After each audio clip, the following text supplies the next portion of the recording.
Bonjour à tous et désolé pour ce retard ce matin. Votre matinale Actu Matin de retour après un week-end d'émotion. L'équipe nationale de football qui accueillait son homologue sénégalaise détentrice du titre continental a décroché un nul d'un but partout. Et derrière ce résultat, cette bousculade qui a coûté la vie à deux de nos concitoyens, deux supporters, nous en parlons lors de nos débats tout à l'heure. En attendant, les journaux évoquent aussi cette actualité, ces malheureux événements. Nous ferons le point à la une des journaux et puis dans la revue de presse avec Asiongbon Kanye Asiongbon. Lors de nos débats aussi, un sujet politique, les militants du parti Les Démocrates, parti de l'opposition à Patrice Talon, obligés vendredi de reporter leur sit-in annoncé pour protester contre la façon dont les membres de l'actuelle Cour constitutionnelle ont été désignés. La faute à la municipalité qui leur a refusé l'autorisation. Nous en faisons notre deuxième sujet de discussion. Le commentaire de Franck Aounoum va porter sur cette affaire-là.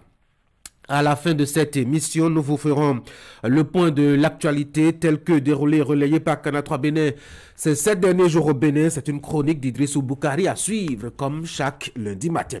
Merci d'être au rendez-vous et désolé encore une fois pour le retard. Voici la une des journaux.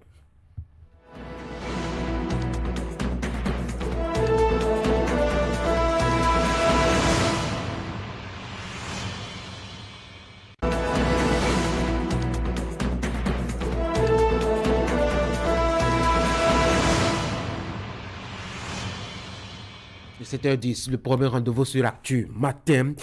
Fraternité pour ouvrir donc la une des journaux. Décès et blessés suite au match Bénin-Sénégal. Situer les responsabilités. C'est une exhortation donc du quotidien qui paraît à noter. 5e journée des éliminatoires de la CAN 2023. Le Mozambique gagne au Rwanda et complique la tâche au Guépard. Précision à la page 3 de la parution. Angèle Alapini Aïe à l'occasion de la journée mondiale de la lutte contre la drépanocytose. Pas d'amour aveugle, il faut une prise de conscience de la société. Et puis, journée de reboisement à Glodibé. L'association Pléwanou met en terre 180 plants de différentes espèces dans les écoles et hôpitaux. Un dernier titre pour finir avec la une de Fraternité, lutte contre l'extrémisme violent. IRI outille les médias sur les techniques de reportage. Nous passons au quotidien, le matinal avec toujours cette actualité malheureuse. Match Bénin-Sénégal 1-1. À la page 9, le journal nous propose le bilan de ces événements. 2 morts et des blessés au stade de Kourounou à Cotonou. Nécessité de situer les responsabilités, propose donc le quotidien. Le matin, toujours la même actualité, match Bénin-Sénégal, 2 morts enregistrés, une trentaine de victimes dénombrées, situer les responsabilités et sanctionner les fautifs, attristé la FBF, la Fédération béninoise de football, présente ses condoléances aux familles éplorées. Bénin intelligent, joie et tragédie, c'est toujours à propos de cette actualité-là. Le confrère de la matinée Bénin-Sénégal, les Guépards réalisent un exploit majuscule devant le champion en titre. La victoire au rien contre le Mozambique pour se qualifier pour la CAN 2023 qui va se dérouler en janvier prochain en Côte d'Ivoire. Le potentiel drame survenu à l'issue du match Bénin-Sénégal, les condoléances de Chacus et de son comité aux familles éplorées. Les 4 vérités, drame au stade de Cotonou avant le coup d'envoi du match Bénin-Sénégal 1-1, 2 morts et plusieurs blessés, la malorganisation mise en cause, réaction de la FBF et du capitaine Khaled Adenom, situer les responsabilités et sanctionner les fautifs, propose donc le journal. Et puis, justement, vient de paraître, à part d'orphelin de Dr Jean Dosoumou, c'est donc une nouvelle publication en matière donc de littérature. Le livre est dans les librairies bientôt, annonce donc les 4 vérités. L'affiche du jour, Bac 2023. Et là, on change de sujet. 77 563 candidats à l'assaut du premier diplôme universitaire à partir de ce matin.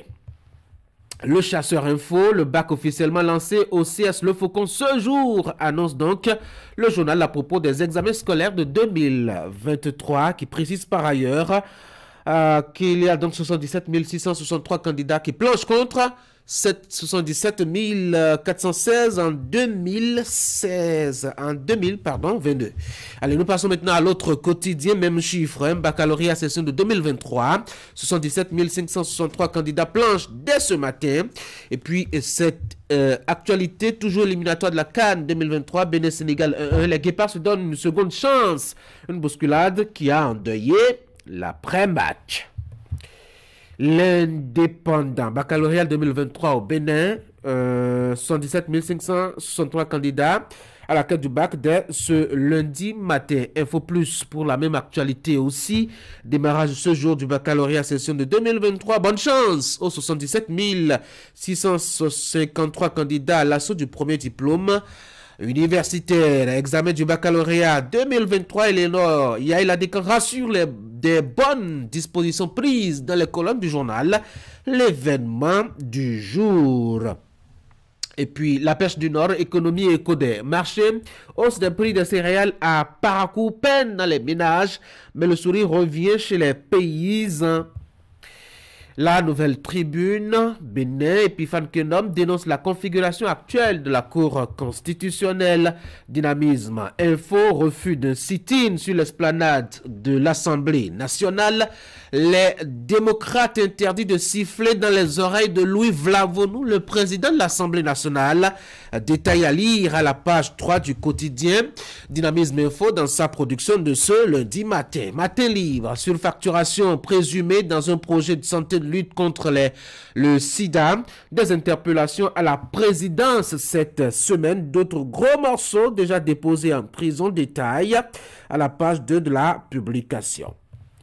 Dabarou, Gogounou, les fausses faiblesses, opportunités et menaces du PDC 4 validé là-bas. La cime de l'info, sortie d'œuvres littéraires. L'ouvrage à la conquête du bonheur de Soro Isaïe Gogonga, officiellement lancé ce samedi 17 juin 2023. Nous retournons à la une de Fraternité pour la deuxième lecture d'essais et blessures suite au match Bénin-Sénégal. Vous vous rappelez certainement le score, c'était un but partout, un match nul donc. Il faut situer les responsabilités, appelle ardemment le journal. Cinquième journée des éliminatoires de la CAN 2023. Le Mozambique gagne le Rwanda et complique la tâche au Guépard. Analyse Fraternité qui est très foutée ce matin-là. Angèle Alapini Aïe à l'occasion de la journée mondiale de lutte contre la drépanocytose. Pas d'amour aveugle, il faut une prise de conscience de la société, conseille donc la spécialiste. Encore de titres à la une de Fraternité, le temps de finir. Journée de reboisement à Glodigbé, l'association Cléwanou met en terre 180 plants de différentes espèces dans les écoles et hôpitaux. Enfin, lutte contre l'extrémisme violent, irréotille les médias sur les techniques de reportage. C'est donc l'actualité à la une des publications ce matin. Et puis dans les colonnes de Fraternité, je vous l'ai dit, le journal est très fouteux ce matin en se focalisant surtout sur ce drame survenu au stade de Kounou à Cotonou après...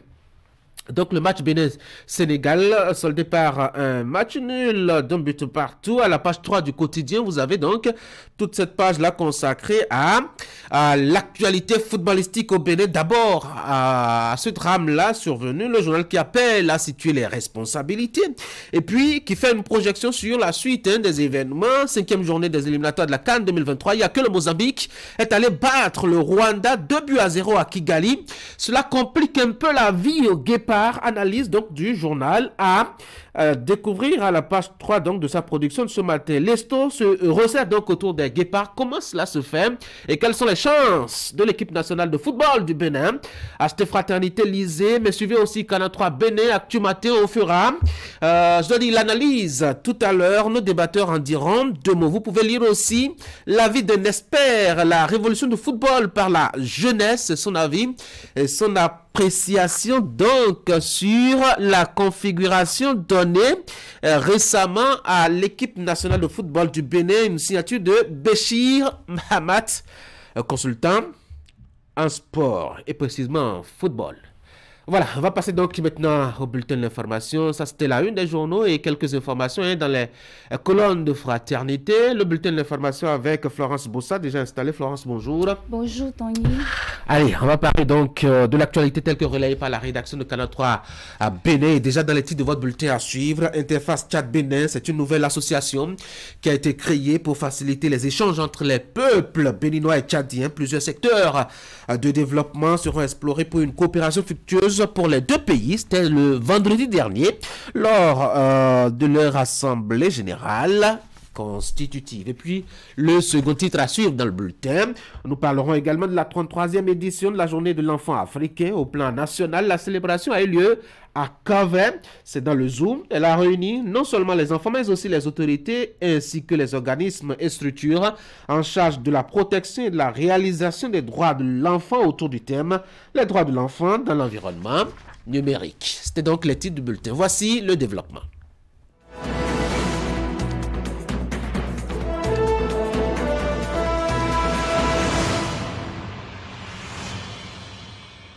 Et nous ouvrons par ce qui fait l'actualité ce matin dans le monde éducatif. Tout est fin prêt pour le démarrage effectif des épreuves écrites du baccalauréat qui démarre donc dans quelques minutes. Florence Bossa, l'organisation de la session de cette année 2023 de ce premier diplôme universitaire évolue comme sur des roulettes. Une évidence, Tanguy, dont les ministres en charge de l'enseignement supérieur, des enseignements secondaires et techniques se sont rendus compte à la faveur d'une descente ce vendredi 16 juin 2023. Léonore Yahi, Ladécan et Yves Kouarochabi étaient dans les locaux de l'office du baccalauréat. Voici le point avec Liliane Cliquant. Loin des adresses habituelles des veilles d'examens nationaux, les ministres en charge des degrés 2 et 3 de l'éducation nationale ont préféré toucher du doigt la réalité de l'organisation du baccalauréat session de juin 2023. Ils y parviennent en se rendant à la bonne adresse, là où les dossiers des 77 563 candidats attendus ont été traités et suivis jusque-là. Le modèle béninois d'organisation du baccalauréat est apprécié et exporté dans le cadre de l'harmonisation du baccalauréat au sein de l'UMOA. Nous sommes prêts pour une réussite parfaite de l'examen. Nous avons fait des séances de travail avec les chefs, centres, superviseurs de l'examen. Cela veut dire que les ressources, les divers intrants, ont été mobilisés et confiés à l'organisation de cet examen. Cela veut dire également que tous les acteurs ont été touchés et chacun a la bonne compréhension de sa mission. Chaque acteur est simplement en attente du lancement officiel pour se mettre au travail. C'est ainsi que je m'en vais saluer tous les enseignants qui déjà ont préparé les apprenants. La visite que j'ai pu faire avec ma collègue au niveau des cantines et me rassure. Cela me rassure de ce que les choses se passent bien comme à l'accoutumée. J'ai bien suivi le point des préparatifs que vous venez de présenter. Je voudrais à la suite de ma collègue rassurer tous les candidats et tous les parents d'élèves que le bac aura bel et bien lieu lundi prochain dans les meilleures conditions possibles. Rassurés du bon déroulement de cet examen, lundi 19 juin prochain, dans les 136 centres au plan national, il ne restait qu'à dire bonne chance à tous nos candidats. Et je vous souhaite une bonne et sereine composition. Assemblée générale constitutive de Interface Tchad-Bénin. C'est une association qui a été créée ce vendredi 16 juin 2023 pour faciliter les échanges entre les peuples béninois et tchadiens. Plusieurs secteurs de développement seront explorés pour une coopération fructueuse pour les deux pays. Le point de la cérémonie d'ouverture avec Idriss Boukari et Moufid Sabouan. Il existe désormais un cadre légal d'échange entre les Béninois et les Tchadiens pour le développement des deux nations. En Assemblée générale constitutive ce vendredi 16 juin 2023, Interface Tchad-Bénin a été portée sur les fonds baptismaux par ses membres fondateurs. Une association qui est née pour renforcer les liens de solidarité et de fraternité entre les peuples béninois et tchadiens. La mise en place de Interface Tchad-Bénin vise plusieurs objectifs. Les principaux que nous avons identifiés: soutenir l'offre de formation dans les domaines de la culture, des arts, du sport, de l'éducation et des technologies de l'information et de la communication. Intensifier les échanges culturels entre les deux pays. Renforcer mutuellement l'offre de services de santé, d'hygiène, d'assainissement et de l'eau potable. Promouvoir l'agriculture, l'élevage et la pêche à travers les échanges de bonnes pratiques entre les deux pays. Nous allons mettre ensemble la Chambre de commerce tchado-béninoise. Nous allons créer des opportunités d'emploi, même pour la jeunesse. Si le Tchad a besoin des infirmiers, des médecins, des enseignants et de tout autre corps de métier, c'est l'occasion d'appuyer. Si le Tchad a une certaine expertise dans un domaine où le Bénin a des besoins, ça se fera. Nous allons aussi mettre en place entre le Bénin et le Tchad des centres culturels tchado-béninois pour des échanges culturels entre les deux peuples. Parce que souvent, beaucoup de choses se font au niveau des gouvernements. Mais là, nous voulons rapprocher les peuples. Lorsqu'on est proche, on peut être mutuellement bénéfique l'un pour l'autre. C'est l'objectif pour montrer qu'au Tchad, il y a la vie, il n'y a pas que la guerre. C'est très important pour nous. Le Seigneur nous assiste. Les témoignages des uns et des autres révèlent les liens historiques qui existent entre les deux nations depuis de longues années. Interface Tchad-Bénin veut faire la promotion de la coopération sud-sud dans tous les secteurs. Il s'agit de rapprocher davantage les deux peuples à travers des actions concrètes de développement. Elle vient plutôt renforcer celle qui existe déjà. Donc c'est une association qui a beaucoup de projets, qui a beaucoup d'initiatives. Et nous autres, nous allons les accompagner. Et les Béninois et les Tchadiens, ensemble, nous allons accompagner cette association qui va nous être utile de part et d'autre. Donc tout ça concourt à nos cadres africains de contribuer utilement au rapprochement des valeurs culturelles. Parce que même si on parle beaucoup d'économie du commerce, mais c'est l'économie culturelle qui conditionne tout ça. Le rapprochement et l'amour des uns des autres. Donc je disais à ceux qui allaient sur YouTube, le jour de ma décoration, j'ai dit à partir d'aujourd'hui, entre le Bénin et M. Yambaye, c'est une question de complicité et je me sens béninois. Après sa mise en place, Interface Tchad-Bénin sera présentée aux autorités aussi bien béninoises que tchadiennes afin que ces responsables commencent à dérouler leur feuille de route pour le bonheur des populations des deux pays frères. Dedras ONG et ses partenaires ont commémoré ce vendredi 16 juin 2023 à Nati Tengou pour le compte du département de l'Atakora, la 33e édition de la journée africaine de la journée de l'enfant africain, une initiative qui vise à reconnaître la place des enfants en général et ceux de l'Atakora en particulier. Plusieurs activités ont marqué cette célébration dans les communications, surtout de divers jeux en faveur de ces derniers. Voici le reportage. C'est cette caravane animée par les enfants de l'Atakora à travers la ville de Nati Tengou qui a donné le top ce vendredi 16 juillet 2023 aux manifestations célébrant l'enfant africain. Initiative du projet Agir, piloté par Dedras ONG, avec l'appui de ses partenaires techniques et financiers, Plan Bénin et la coopération suisse. Cette célébration vise à reconnaître et à respecter les enfants et leurs droits. Cette journée donne l'occasion d'appeler à une prise de conscience individuelle et collective sur la nécessité de promouvoir les droits des enfants qui y bafouent. Elle permet de susciter sobrement la réflexion et des actions pour relever les défis redoutables auxquels les enfants africains sont confrontés au quotidien. Respectons les droits des enfants afin de mieux les protéger.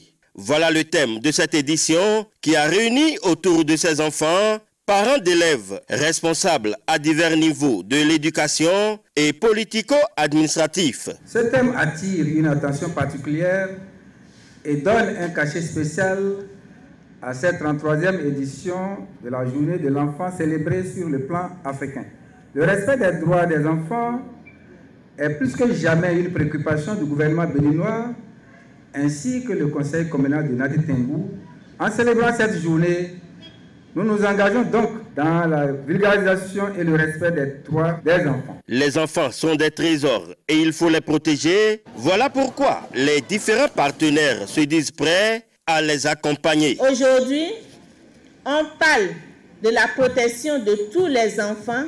Cela suppose que tout le monde doit être impliqué. Les projets Agir Bénin et briser les chaînes du travail et de l'exploitation des enfants au Bénin, nous avons décidé de nous mettre ensemble. Il faut que nous travaillions de plus en plus en synergie. Je voudrais profiter de cette tribune pour saluer nos partenaires techniques et financiers qui travaillent aux côtés de l'ONG Didras afin que les droits des enfants du Bénin soient une réalité.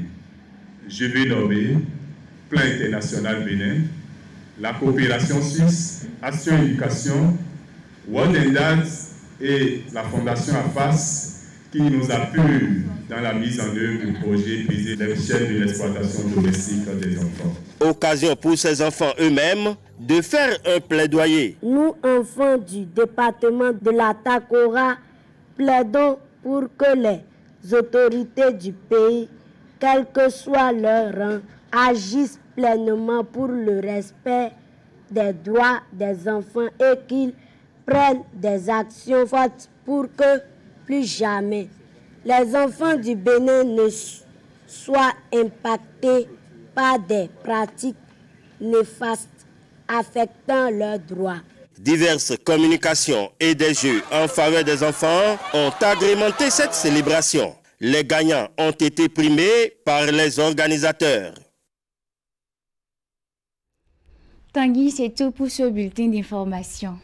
Florence Bossa, merci beaucoup pour la présentation. On avait annoncé un élément concernant justement le lancement, la célébration de la journée de l'enfant africain, dont le lancement officiel s'est tenu pour cette édition 2023 à Kové. On va y revenir précisément dans nos éditions de 13h et de 19h30. L'actualité ainsi va-t-elle sur Canal 3 Bénin. Encore une fois, Florence, merci. Bonne journée. L'actualité des sports, ce sera le football essentiellement, nous dit Ali Moumouni, le patron de cette rubrique sur cette émission. Ali, bonjour. Bonjour Tanguy, je suis en très belle forme ce matin. Ah oui, je le sens hein, et je l'apprécie bien. Bienvenue sur l'Actu Matin. Mesdames et messieurs, voici donc Sport Matin.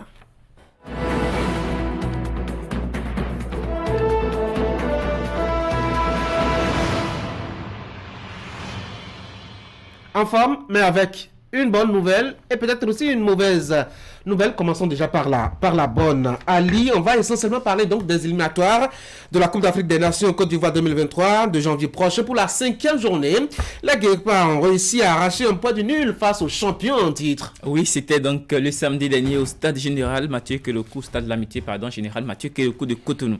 C'est l'une des rencontres les plus attendues de cette campagne, bien entendu, en période de la manche aller qui a eu lieu du côté du Sénégal et qui compte aussi pour la qualification, même si tout se décidera lors de la 5e, lors de la dernière journée. Tanguy. Absolument. Et vous étiez au stade pour suivre cette rencontre et vous nous faites ici le point donc de ce match intéressant.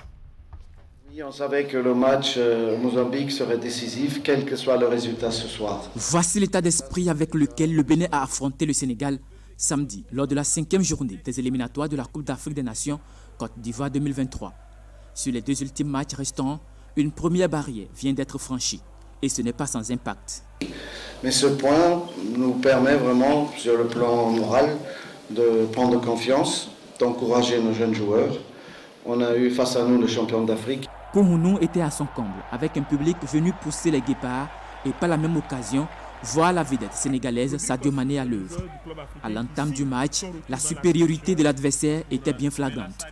Mais il a fallu attendre la 19e minute pour voir la première occasion sur ce coup de patte de Sarr. Les Sénégalais vont multiplier les offensives et finiront par ouvrir le score à la 43e minute. Dans un mouchoir de poche, et attention, et voilà l'ouverture du score dans ce cafouillage. Ils étaient un peu abattus parce que le but est venu à la 43e minute. J'ai dit que le match n'était pas fini. J'ai dit qu'en deuxième mi-temps, on avait le vent favorable. Du retour des vestiaires, les Guépards reprennent confiance. Après 7 minutes dans le second acte, Tosin Ayegun signe le premier tir cadré des locaux. Le jeu devient équilibré. À la 78e minute, Abdul Rachid Moumini réalise l'exploit. Le Bénin qui revient de très loin. Incroyable. Un but partout, le Sénégal tenu en échec au coup de sifflet final. Les Guépards s'offrent une lueur d'espoir en attendant la grande finale face au Mozambique. Et voilà donc, ce match assez, en tout cas intéressant pour le Bénin. On a fait de bons choix en misant sur les jeunes, Ali. Oui, je crois que comme on l'avait dit ici sur ce même plateau, l'équipe est en reconstruction. Et donc l'entraîneur a fait des choix très difficiles. Très difficile bien entendu parce que quand on parle de reconstruire une équipe, on parle donc d'une ingestion de sang neuf et c'est ce que Guénot est en train de faire avec cette formation de jeunes joueurs. Le Bénin dans cette posture a donc nécessairement Tanguy besoin d'une victoire face au Mozambique pour se qualifier à la phase finale de la Coupe d'Afrique des Nations Côte d'Ivoire 2023. En attendant, après donc cette rencontre, Guénot a fait l'analyse de la prestation de ses poulains en conférence de presse. Suivez. Oui, après un match comme ça, on doit toujours aussi s'interroger qu'est-ce qu'on aurait pu faire mieux. L'entrée en matière n'était pas assez bonne, on était un peu hésitant, ce qui est aussi normal parce qu'il y a eu des changements dans l'équipe peut-être et que l'adversaire en pleine confiance est arrivé et il a développé son football. Et donc c'était un peu timide au début. Donc ça, il faudra d'entrée de match être plus présent et aussi tirer un peu plus au but. On a eu des situations favorables pour des tirs de loin, on ne l'a pas fait. Et la seule fois où on l'a fait, on a marqué un but. Donc il y a encore beaucoup de choses à apprendre. C'est une équipe qui est en train d'être rebâtie. Il y a des jeunes joueurs qui sont arrivés. Il y en a encore d'autres qui tapent à la porte et qui veulent se faire leur place. Ça va créer une bonne émulation à l'intérieur du groupe. Aliou Cissé s'est également prêté au même exercice. Le sélectionneur des Lions de la Teranga est lui aussi satisfait de la performance de son équipe face au Guépard. Aujourd'hui, j'ai trouvé quand même une très belle équipe du Sénégal qui a très bien entamé la rencontre en première période et en début de deuxième période aussi. Donc, dans l'ensemble, je crois que ce fut un très très bon match. De notre part, le contenu a été quand même assez intéressant par rapport à ce que nous avons fait toute la semaine aux entraînements. J'ai vu beaucoup de choses intéressantes. Et nous, on aurait aimé faire 6 points, comment dirais-je encore, 6 matchs, 6 victoires. Ça ne sera pas le cas cette année. Donc, il nous faudra faire du 5 sur 6. Donc, aller préparer ce match à Kigali et essayer de remporter les points. Mais vraiment satisfait du contenu de mon équipe aujourd'hui. Allez Tanguy, on a dit qu'on parlera essentiellement donc des éliminatoires de la Coupe d'Afrique des Nations Côte d'Ivoire 2023, bien entendu. Et donc on va faire un tour d'horizon et donner les résultats des rencontres, des différentes explications disputées ce week-end dans le groupe A. Il y avait eu donc samedi la Sierra Leone qui s'est inclinée face à son adversaire, c'était le Nigeria. La rencontre a été disputée hier, 3-2 pour les Super Eagles du jeune joueur napolitain Osimhen. Groupe B, Eswatini s'est incliné 2-0 face au Togo. Le Cap-Vert a pris le dessus sur le Burkina Faso, 3-1 à l'arrivée. Dans le groupe E, il y a eu la Centrafrique qui s'est incliné 1-0 face à l'Angola et le 0-but partout entre le Ghana et le Madagascar. Au niveau du groupe F, il y a eu donc 1-0 la victoire des Tanzaniens face au Niger. C'était donc hier dans l'après-midi. L'Ouganda s'est incliné face à l'Algérie 2-1. Au niveau du groupe G, il y a eu donc le Congo qui s'est incliné face au Mali 2-0. La Zambie a pris le dessus sur la Côte d'Ivoire 3-0 s'il vous plaît. Au niveau du groupe H, le Lesotho s'est incliné 1-0 face aux îles Comores. Au niveau du groupe I, le Gabon s'est incliné, c'était donc dans la soirée d'hier 2-0 face à la République démocratique du Congo, la Guinée équatoriale. On parle maintenant de la poule J, a poule déçu 1-0 face au Tunisie. Le Botswana s'est imposé à la Libye sur le même score. Au niveau du groupe K, pour finir, l'Afrique du Sud a poule déçu sur le Maroc, 2-1 à l'arrivée. Et puis le groupe qui nous concerne, le groupe de nos guépards, 1 but partout entre le Bénin et le Sénégal. On connaît déjà ces résultats. Et hier, donc, le Mozambique a poule déçu sur le Rwanda, ce qui fait donc du Mozambique désormais deuxième dans ce groupe avec 7 points derrière le Sénégal qui totalise 13 points, 5 points seulement pour le Bénin qui a besoin, donc, comme je le disais, nécessairement et obligatoirement, je dirais, c'est la seule alternative pour se qualifier d'une victoire face au Mozambique. C'est bien sûr en septembre prochain. Le Rwanda est dernier dans ce groupe avec toujours 1 point. Tanguy, c'est tout pour ces éliminatoires. Et votre page de sport qui se termine justement par cette obligation du Bénin de faire du résultat à Maputo, au Mozambique en septembre prochain. Et Fraternité qui nous propose justement cette analyse à propos de ce prochain match qui s'annonce. L'étau qui se resserre autour des Guépards. Ça va être un avenir certain en tout cas pour les Guépards. Mais le journaliste, c'est le Judéen de la jeunesse qui prend le pouvoir au sein de cette équipe de football du Bénin. Cela promet de bonnes choses, un avenir intéressant. Et là-dessus, d'ailleurs, il y a Béchi Mahmat, le consultant en la matière, qui salue un peu, je dois dire, le culot du sélectionneur Jeannot Rohr, qui dit face à cette armada sénégalaise, parlant justement de la rencontre de samedi dernier, le sélectionneur a eu le culot de présenter la plus jeune sélection A de l'histoire du football béninois, avec un seul joueur trentenaire, le capitaine Khaled Adino, sur le terrain au coup d'envoi, et un autre sur le banc des réservistes, le légendaire Stéphane Sessegnon. Les choses auraient été très bien si elles s'étaient arrêté là. Mais malheureusement, il y a eu quelques incidents, sinon quelques malheureux événements, avec le décès de 2 personnes et une trentaine de victimes à peu près, hospitalisées et suivies dans les centres de santé. Ali Momoni, on en parlera tout à l'heure. Je ne sais pas si vous aurez un bout de temps pour nous accompagner lors des discussions. En tout cas, vous y êtes vivement invités. Il y a Angelo Dosumo qui dénonce avec véhémence cette situation. Quelques mots de condoléances et comme on le sait faire, on sait le faire au Bénin. Jouer au médecin après la mort, puis quand l'eau aura coulé sous le pont, la malorganisation reproduira encore le lot de son malheur. Voilà à quoi ressemble l'irresponsabilité. Et malheureusement, au Bénin, elle se situe généralement à tous les niveaux de la chaîne de l'organisation des grands événements, comme par exemple cette rencontre Bénin-Sénégal, soldée par un résultat d'un but partout et de 2 morts. Ali, à tout à l'heure. Tout à l'heure, Tanguy. Mesdames et messieurs, on va souffler un peu. Voici la pause. Atulo ni dona jo ni miton le ni opole on peut nous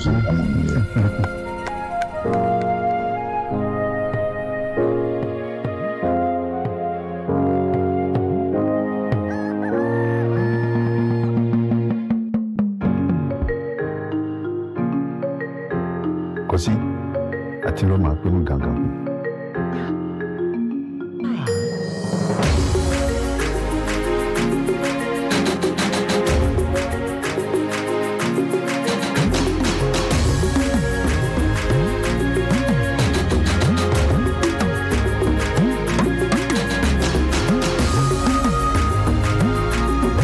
Engagé dans tes activités, c'est pourquoi chaque jour, partout au Bénin, on te donne les moyens de les mener à bien. Car pour nous, plus tu tiens à quelque chose, plus on le soutient.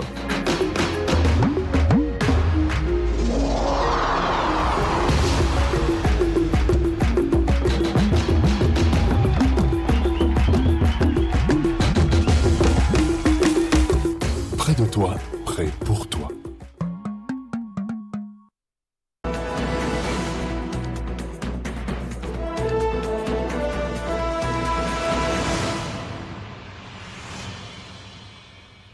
Voici donc ce matin pour le commentaire de la rédaction avec Franck Aounou à la présentation. Elle va parler politique ce matin. Franck, bonjour.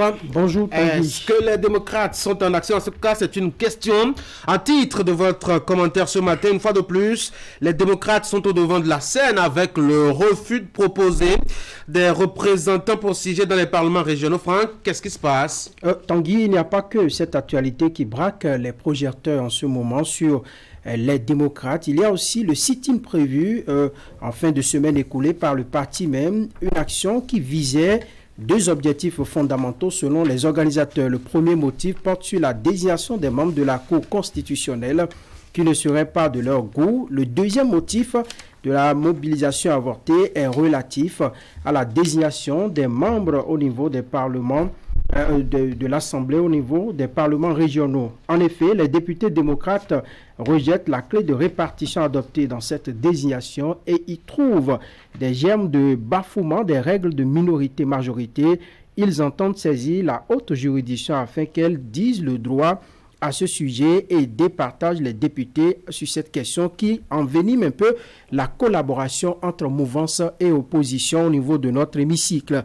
Et puis un troisième mobile qui vient se greffer aux deux autres qui devraient animer le sit-in du parti, la confession de la liste électorale. Le parti dénonce avec une certaine véhémence l'option prise par le gouvernement de confier cela à l'ANIP. Pour ce choix ne donnerait aucune assurance aux démocrates parce que selon non seulement eux, ils disent ne pas avoir un droit de regard sur le processus de confession et l'élaboration de cette liste, et aussi parce que confier cette importante tâche à l'ANIP est une violation du protocole additionnel de la CEDEAO.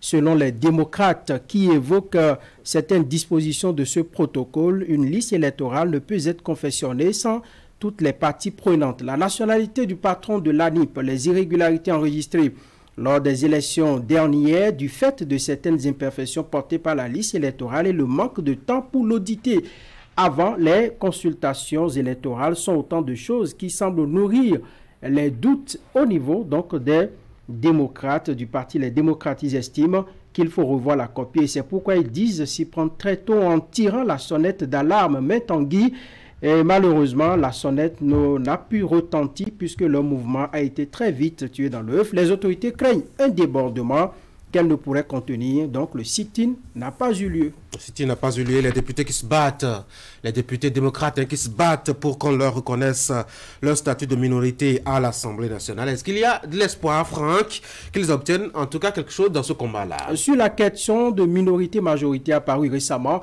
au niveau de notre Assemblée nationale, la Cour constitutionnelle devra la trancher dès que le recours des démocrates sera déposé, je l'espère, dans quelques jours.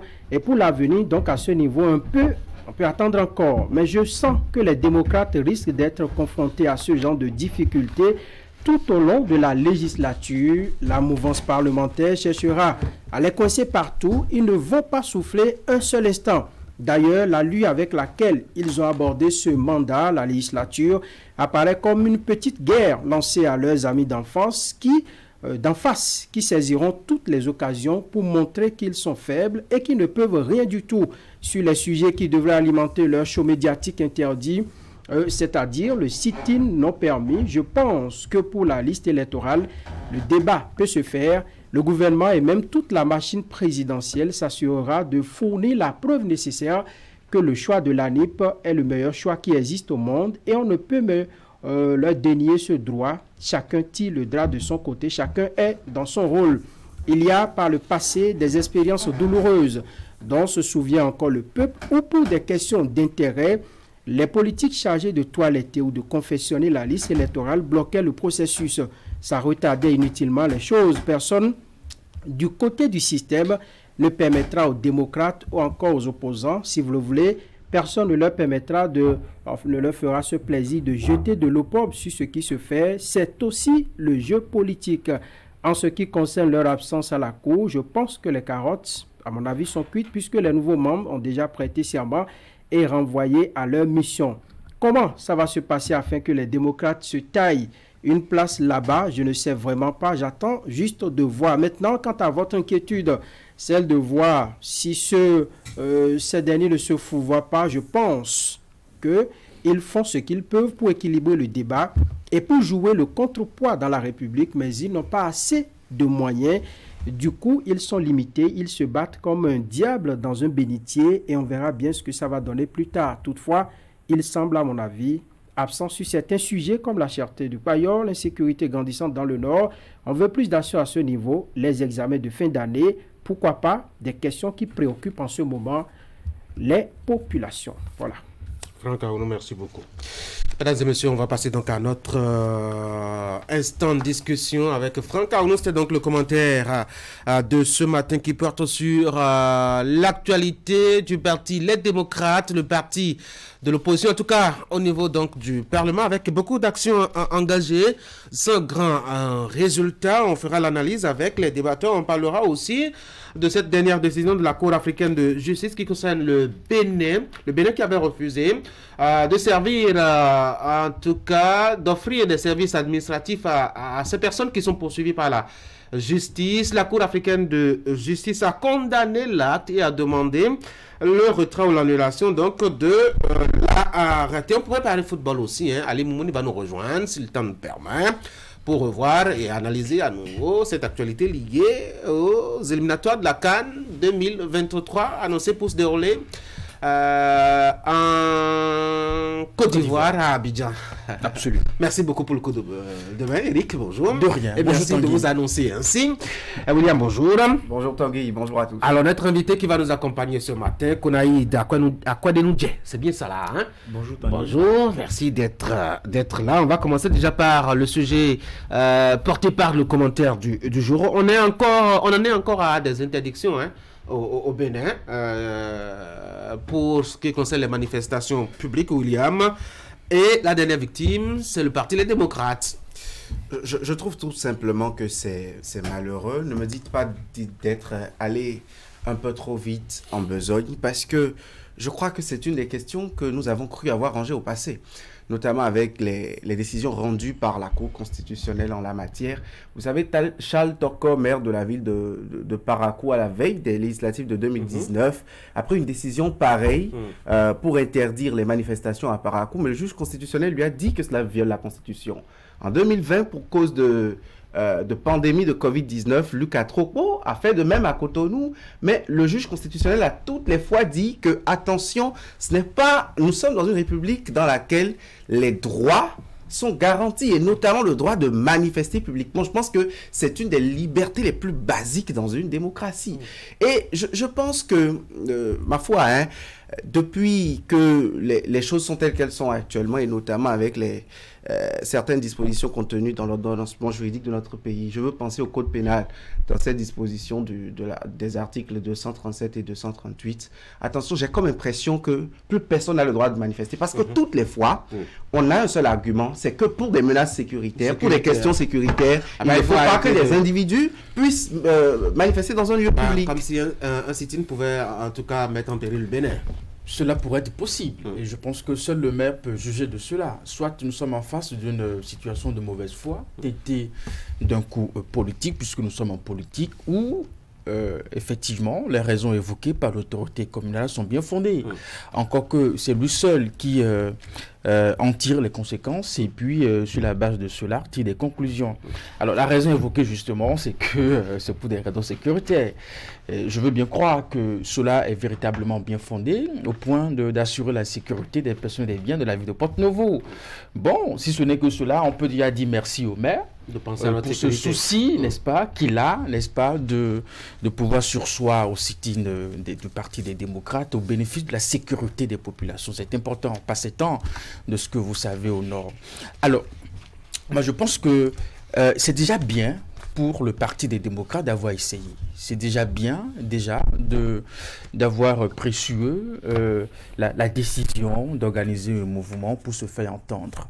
Ils n'ont certainement pas réussi à le faire. Dans les 4 murs du Parlement, ils se sont dit qu'il faut certainement porter ce qui se passe au Parlement à l'attention des citoyens qui les ont envoyés au Parlement. Et donc, bientôt, je pense qu'ils sont en train de faire déjà les 100 premiers jours. Cela aurait été, comme on dit, l'une des actions les plus une nation phare, n'est-ce pas, de leur bilan de 100 premiers jours, si entre-temps, effectivement, l'activité avait été menée. Et donc, des deux côtés, soit, comme je l'ai dit, nous avons en face de nous une situation de mauvaise foi où les raisons évoquées par le maire sont fondées. Alors, il faut aller au-delà, peut-être du sit-in, et remarquer que le Parti démocrate, c'est quand même beaucoup d'envie, beaucoup de volonté, mais peu de résultats et peu d'efficacité, peut-être aussi peu de force. Franck Aounou, on a vu en tout cas des réclamations au niveau de l'hémicycle qui n'aboutissent pas, et même pour un petit sit-in, il ne peut pas aussi l'organiser. C'est vrai que nous n'avons pas les mêmes informations peut-être avec les autorités qui ont estimé qu'organiser un sit-in à ce moment-là pourrait déborder, que les autorités n'ont pas véritablement les moyens de contenir. Ça pourrait déranger un peu le vécu des Porte-Noviens et au-delà même du pays. Moi, je pense que les démocrates font ce qu'ils peuvent. Et moi, je l'avais déjà dit sur ce plateau. Je dis, c'est vrai, dans les discours, les sorties médiatiques, ils pourront tout dire, mais en termes d'efficacité, en termes de résultats, on aura encore à redire parce que les moyens sont limités. D'ailleurs, le nombre qu'ils font au niveau de l'Assemblée nationale. J'ai suivi l'analyse d'un confrère sur une télévision en ligne qui disait que le Parlement, c'est un lieu de la route politique. Aujourd'hui, les démocrates n'ont pas autre choix que de négocier, de faire véritablement les jeux politiques pour s'en sortir. Et de plus en plus, les résultats qu'ils obtiennent... Oui, mais quels jeux peuvent-ils faire quand les autres s'entendent pour écraser numériquement, je dois dire, les choix, les votes, etc. Quel choix, quelle possibilité vraiment les partis, les démocrates ont-ils? Mais est-ce que nous sommes... Moi, je ne suis pas politicien. Analyste politique, dans ce contexte-là, ils savent que ce ne sera pas une partie de beurre, ce sera vraiment... il faut batailler dur pour s'en sortir. Et donc, moi, je dis, il y a toujours... Partout, les gens disent que c'est dur. Il y a toujours moyen de faire. Il y a toujours, surtout que nous abordons une période... Konari Takwede-Nou, vous êtes juriste, activiste des droits de l'homme. Qu'est-ce que cela vous inspire, ce contexte-là? Alors, ce que m'inspire ce contexte-là, c'est tout simplement un sentiment de peur.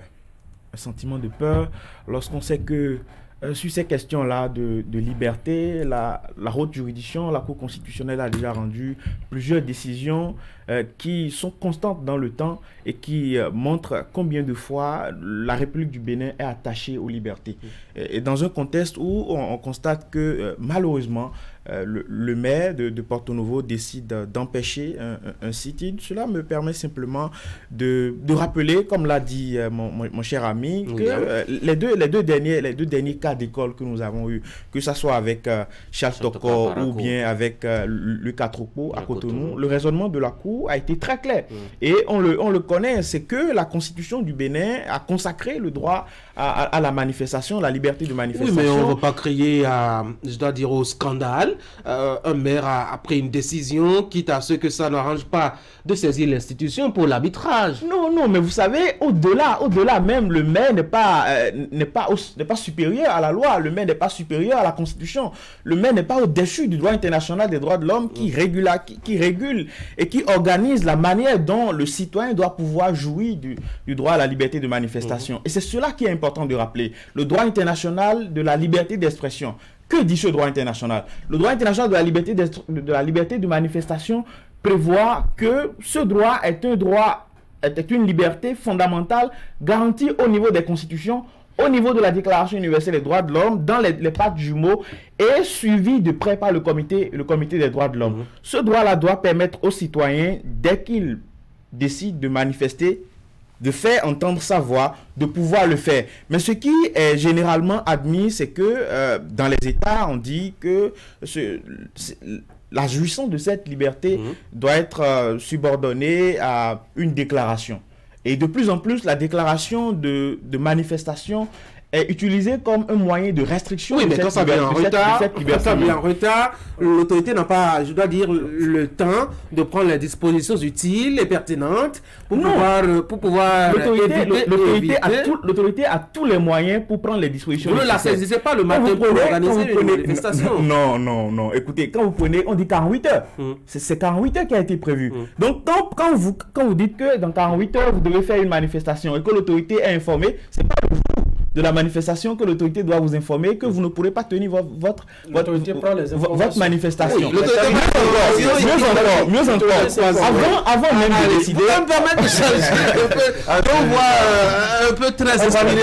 Droit de l'hommiste en face. Oui, tout à fait. Très inspiré sur la question, William. Tanguy, vous savez, le maire de Porto Novo, quelques petites heures ou quelques petits jours avant la décision des démocrates, a interdit sur les artères, les principales artères de la ville de Porto Novo, les activités sportives. Un peu comme si on voyait la demande des démocrates venir, on voyait la déclaration d'information à titre officiel de manifestation dans l'enceinte du Parlement venir.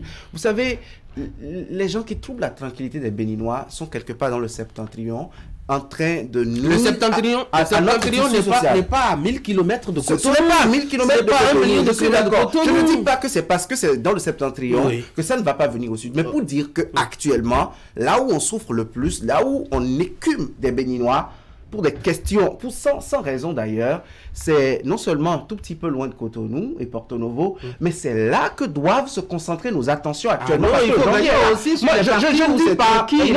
Je n'appelle pas à une inaction dans nos vies, mais je pense que les principaux terroristes ne sont pas les partis politiques enregistrés formellement au Bénin, mais les terroristes sont ceux, les individus armés non identifiés actuellement, après qui nous courons. Arrêtons, vous savez, Eric parlait d'une alternative, c'est-à-dire soit une bonne foi ou une mauvaise foi. Pour moi, carrément, c'est de la mauvaise foi parce que la méthode est la même partout. La méthode est la même dans toutes les villes et c'est la même façon d'empêcher les manifestations. Bon, je pense que la même constitution, et tel que l'a évoqué notre invité et puis William avec ses précédents et puis tout ça, mais le maire n'est pas au-dessus des lois, nous sommes d'accord, mais en même temps, pour les communes relevant de sa compétence, c'est aussi encadré par une loi.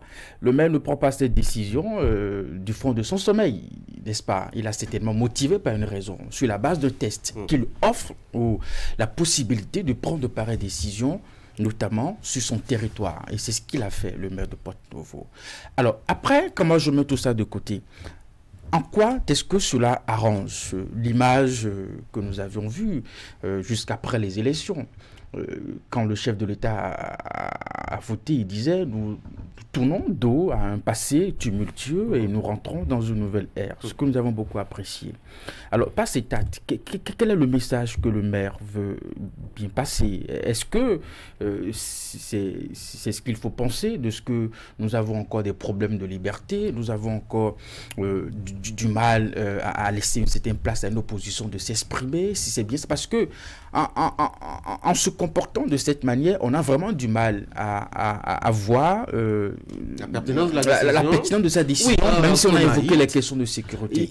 Pour dire que même si nous sommes en politique, on veut parfois poser des actes avec de bonnes raisons, il faut voir ce que cela peut générer.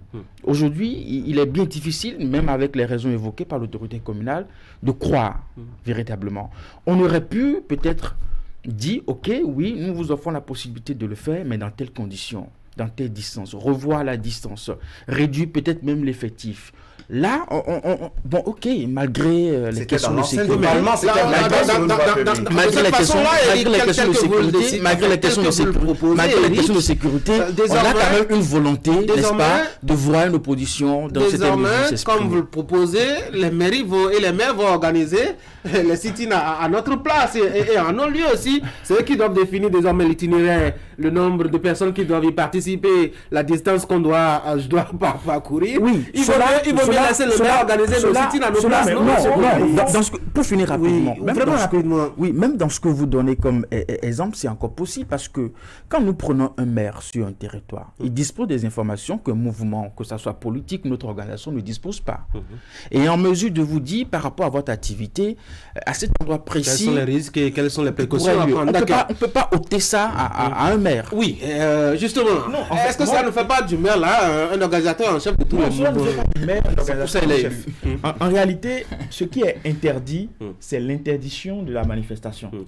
Et dans ce cadre-là, il est prévu dans le droit international que lorsque les circonstances ne permettent pas que la manifestation, la jouissance du droit à la liberté de manifestation puisse se manifester dans la plus grande liberté, que l'autorité puisse prendre des mesures justifiées et légitimes qui montrent que voilà, dans ce cas précis, qu'est-ce que le maire aurait pu faire? Dans ce cas précis, le maire aurait pu faire ce que notre cher ami vient de dire, restreindre un peu le cadre de la manifestation, limiter par exemple le nombre de manifestants. Je disais qu'il devient alors l'organisateur en chef. Il ne devient pas l'organisateur. Mais dans ce contexte-là, il doit justifier les raisons pour lesquelles il prend ces mesures-là. Dans le cas d'espèce, on voit que voilà, on a simplement dit que c'est pour des raisons sécuritaires, c'est pour des raisons de lutte contre l'atteinte à la sécurité publique, à la sécurité de l'ordre public, la sécurité des citoyens, mais ce n'est pas fondé. Le droit international prévoit que lorsque vous évoquez une raison, vous devez pouvoir justifier cette raison-là. Oui, mais il ne va pas étaler toutes les informations que peut-être la police lui a fournies. Non, vous savez, c'est pas moi qui le dis, c'est pas moi qui le dis. Cela pourrait être des informations top secret. Ah oui, ça l'a dit plusieurs fois. La Cour l'a dit plusieurs fois déjà. Je pense que des recours ont été déjà introduits à la Cour constitutionnelle. Ah oui, ça c'est la bonne. Nous allons voir l'issue. La Cour va conclure tout simplement qu'il s'agit d'une violation de la Constitution. Moi, j'ai envie de dire que la loi prévoit qu'on manifeste comme on veut, qu'on ne doit pas restreindre. Mais cette même loi prévoit que le maire est garant de la sécurité des personnes et des biens. Pas plus que la Constitution. Écoutez, vous me laissez parler. Oui. Et que on doit offrir les conditions pour manifester ces libertés-là, pour manifester tout ce qu'on veut. Et dans ce cadre-là, on ne peut pas être tranché pour dire que ce n'est pas fondé. Moi, je suis un peu réservé, puisque le maire, en interdisant, a peut-être des informations. Oui, mais je crois que Konaïd a dit on peut réduire un peu, soit la distance, l'effectif. Encore que c'est un sit-in, ce n'est pas un mouvement, ce n'est pas une manifestation. C'est vrai. Lorsque, par exemple, William nous dit que les djihadistes ou les terroristes sont à plusieurs kilomètres de Cotonou. Et que c'est là-bas qu'il faut concentrer justement la vigilance. Oui, non, vous savez, non, c'est un exemple que vous avez je fait. Je ne crois pas avoir dit les choses en ces termes. Bon, dans tous les cas, vous avez dit que... On doit plus se préoccuper. Des terroristes que des partis politiques. Un cas d'insécurité peut partir d'une ville et embraser tout un pays, vous le savez. Moi, je pense qu'aujourd'hui, il est important que nous puissions aller parfois à la source. Pour mieux orienter nos analyses. Notre souci ici, c'est où? Non. La mairie? La mairie, pour savoir effectivement... Non, notre souci ici, sauf que... c'est le maire qui a pris la décision. Qu'on puisse savoir pourquoi effectivement la décision a été prise. Et nous, dans notre position, on n'est pas toujours en mesure de voir... disons les raisons.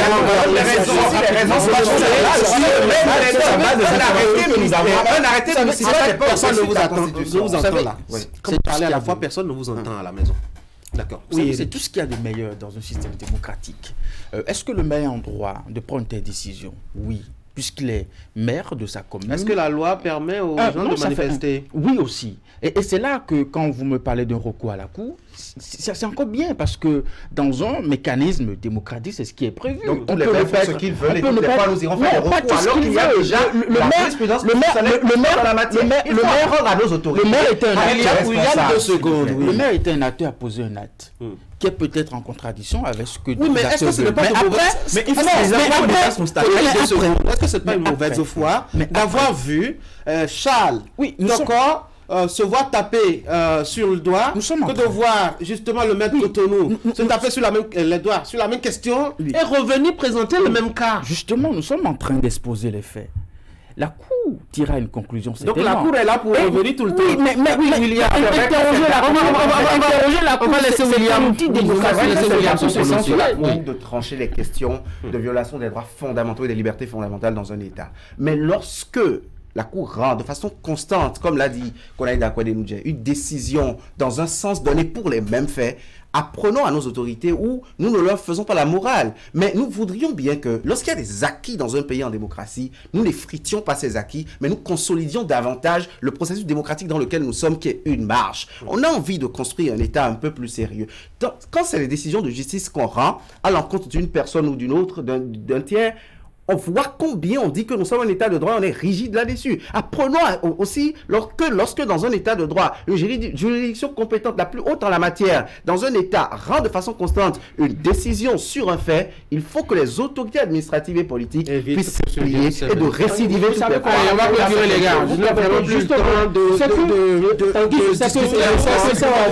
on va parler encore de droits de l'homme. Je sais, c'est sur votre champ qu'on vient, M. Konaïd. On va parler de droits de l'homme. La dernière décision de la Cour africaine de justice concerne le Bénin et en la matière, la Cour a refait un peu, je dois dire, la veste au Bénin pour cette décision qui interdit les services publics aux personnes poursuivies par la justice béninoise. Qui prend la parole maintenant? L'auteur de la requête. Non, on va lui donner la parole après. Mais déjà, on va discuter entre nous. Oui, Franck. Analyse. Oui, au départ, quand moi j'ai lu un peu les informations sur la question, je me suis dit une seule chose.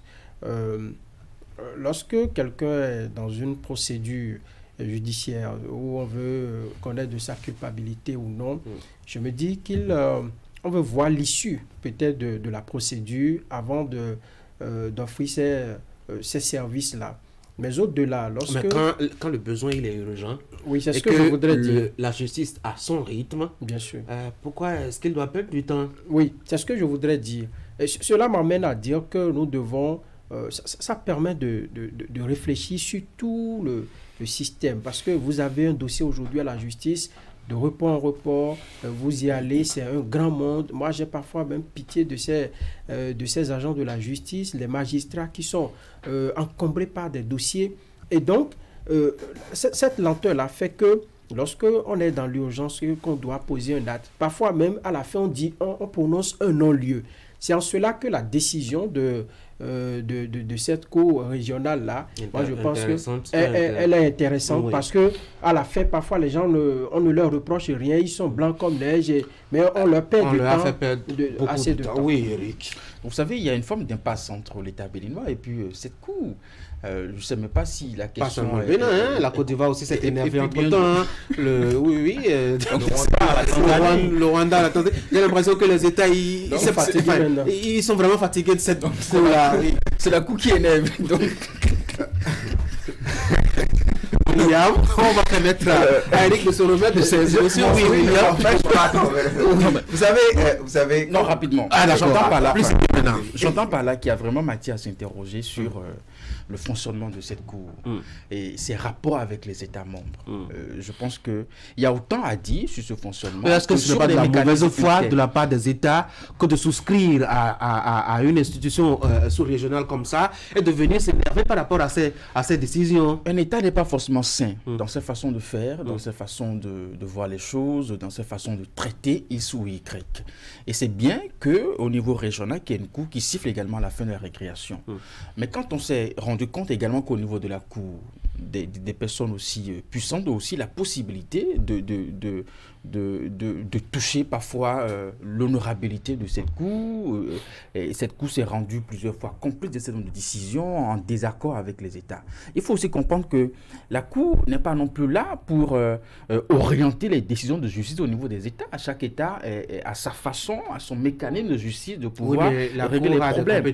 Sur ce dont nous parlons, je conçois qu'il y a vraiment matière à s'interroger sur, à partir du moment où une condamnation ne pèse pas sur un individu, qu'on puisse continuer par accorder à cette personne la possibilité de jouir de ses droits civiques. Je pense que c'est de ça qu'il est question. On est d'accord sur ce principe. Mais est-ce qu'à l'interne, les personnes concernées à l'interne ont épuisé les voies de recours, ont épuisé toutes les possibilités qui s'offrait à eux, véritablement, de sorte à se convaincre de ce qu'ils ont en face d'eux. Voilà, c'est pas un système opaque. Quel cas de recours devrait-il prendre par rapport à une décision interministérielle qui interdit l'accès à des services publics? Oui, mais à partir du moment où c'est une décision, on offre également la possibilité à ces personnes de faire recours à des institutions, à des structures sur ces dossiers-là. Moi, je vous réponds sur la question, Tanguy, c'est la Cour constitutionnelle. Et je crois que le requérant a épuisé ce recours. Et d'ailleurs, même c'est une des conditions de recevabilité de la requête à la Cour africaine de justice, anciennement Cour africaine des droits de l'homme et des peuples. Le procès que Eric fait à la Cour, pour moi, n'a pas sa raison d'être. Aucune justice n'est libre. Et même ici au Bénin, on nous a tout le temps chanté une justice indépendante. Mais si on doute de la Cour africaine des droits de l'homme et des peuples, donnez-nous aussi de douter d'une autre justice ou de certaines justices. Ça, c'était une plaisanterie. Pour faire plus sérieux. On ne fera pas le procès pour ça. On ne fera pas le procès pour ça. Et puis nous doutons chaque fois. Vous savez, le droit, la présomption d'innocence, je crois que c'est un des éléments basiques dans un état de droit. Franck l'a dit tout à l'heure, ce n'est pas parce que je suis accusé ou je suis impliqué dans une affaire devant la justice que l'issue est connue et que, sans même avoir une idée de l'issue, on m'empêche de jouir de mes droits civils, de mes droits politiques.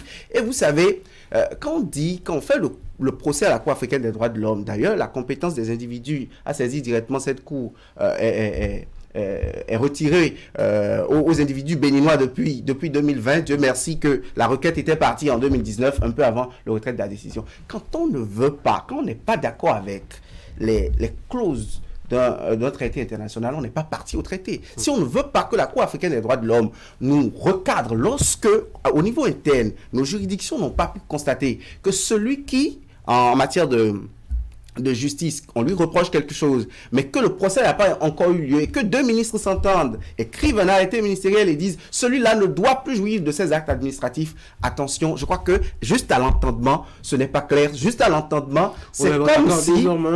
Désormais, la Cour dit, ok, ce n'est pas possible. Je crois que le requérant, il est là avec nous, il doit se réjouir de cette issue-là. Mais en réalité, qu'est-ce que ça change dans le fond? Surtout que le Bénin a décidé aussi de sortir de cette affaire. Cette affaire,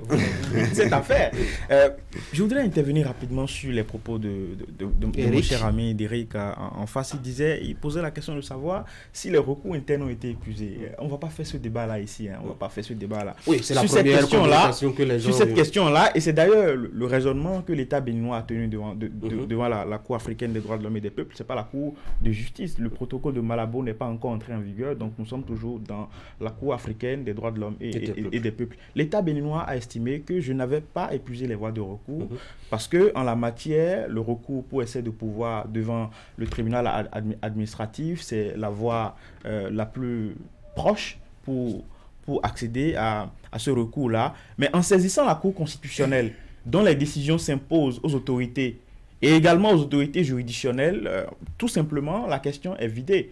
L'ordre judiciaire, entre l'ordre judiciaire et l'ordre juridictionnel, la procédure de la Cour constitutionnelle, la procédure qui mène à la Cour suprême dans l'ordre... mais vous êtes allé un peu trop vite et un peu trop fort. Non, pas trop fort. En fait, ils ont voulu que vous alliez palier par palier.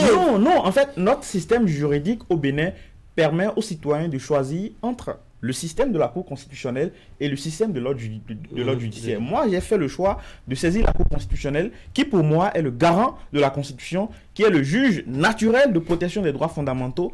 Et dès que cette juridiction-là a rendu ses décisions, et d'ailleurs, sa jurisprudence a déjà prévu qu'en matière de droits fondamentaux, les décisions de la Cour constitutionnelle s'imposent à toutes les juridictions, y compris les plus hautes juridictions de la République. Donc, le problème du non-épuisement des recours à l'interne, c'est vidé.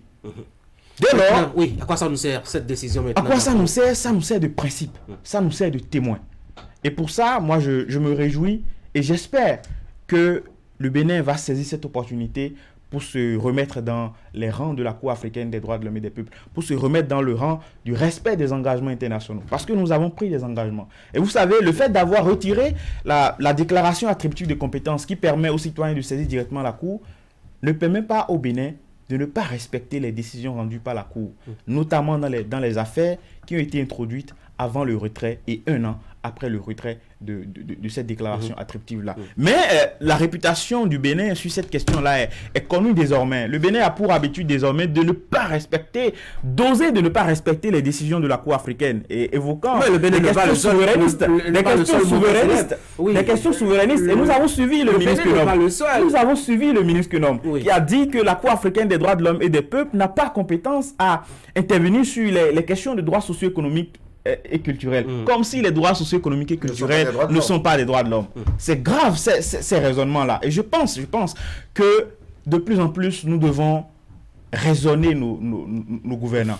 C'est vrai, parfois, ils ne connaissent pas le rôle de... Je voudrais bien qu'on oriente les débats sur... qu'est-ce qui se passe au fond pour que les États, désormais, soient réticents par rapport à cette décision, aux décisions de cette Cour-là, alors même que ce sont eux qui se sont engagés à ma foi, à installer cette Cour-là. C'est quand même surprenant, et ce n'est pas d'aujourd'hui que cela date. On a vu Boni Yahi aussi s'énerver devant les caméras quand on l'a condamné à payer quelques 2-3 milliards, enfin, je dis n'importe quoi, à un citoyen béninois qui a porté recours contre l'État béninois pour une affaire de préjudice. On l'a vu aussi s'énerver. On a vu Alassane Dramane Ouattara s'énerver aussi sur la même question et promettre donc le retrait. Vous aviez cité tout à l'heure le Rwanda et ainsi de suite. Pourquoi est-ce que les États ne peuvent plus, en tout cas, être, je dois dire, bons perdants, William? Bon perdant, pas forcément. Vous savez, quand ça arrange les États, c'est bien. Il y a une décision récente sur Rekia Madougou de la Cour africaine des droits de l'homme et des peuples. On n'a rien dit.